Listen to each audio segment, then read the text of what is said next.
দেখতো জানো? একটা মন্দিরে থাকতো, আর ওই মন্দিরের যিনি সেবায়েত পুরোহিত সুন্দর করে কৃষ্ণকে সাজিয়ে দিত। আর সুন্দর করে কৃষ্ণকে যখন সাজিয়ে দিত, ভগবানকে সাজিয়ে যেই না মন্দিরের দরজাটা খুলে দিত, আর ওই অন্ধকবি সুন্দাস কিন্তু গোবিন্দকে দেখবার জন্য বসে থাকত। গোবিন্দকে যেই না সজ্জিত করে দরজাটা খুলে দিত, আর ওই সুরদাস অন্ধনয়ন,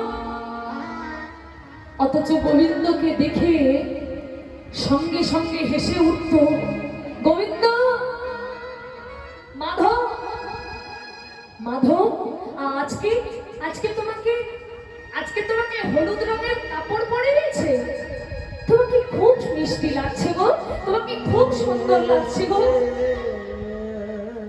মন্দিরের পুরোহিত ভাবলো বেটা চোখে দেখে না, আর কৃষ্ণ দেখে।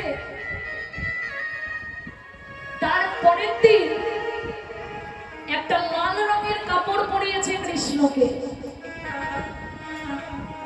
দরজাটা যেই খুলে দিয়েছে, অন্ধ নয়নে সুরদাস দেখতে পেল যে লাল রঙের বসন করে গোবিন্দ সাজিয়েছে।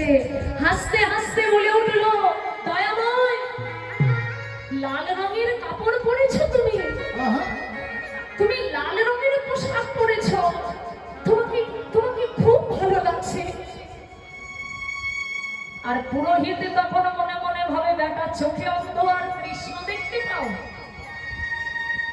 কাল দেখবো তুমি কেমন কৃষ্ণ দেখো। তারপরের দিন যখন কৃষ্ণকে সাজালো বাবা, আর কিন্তু কৃষ্ণকে বসন পড়ায়নি, কৃষ্ণকে সাজিয়েছে গাছের পাতা দিয়ে। গাছের পাতাকে পোশাক করে পরিয়ে দিয়েছে।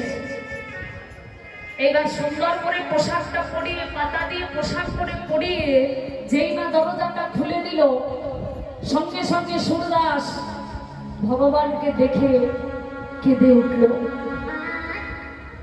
গোবিন্দ, ও গোবিন্দ, আজকে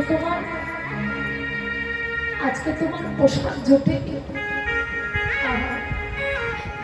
তুমি আজকে আমার মতো ভিখারি সেজেছো।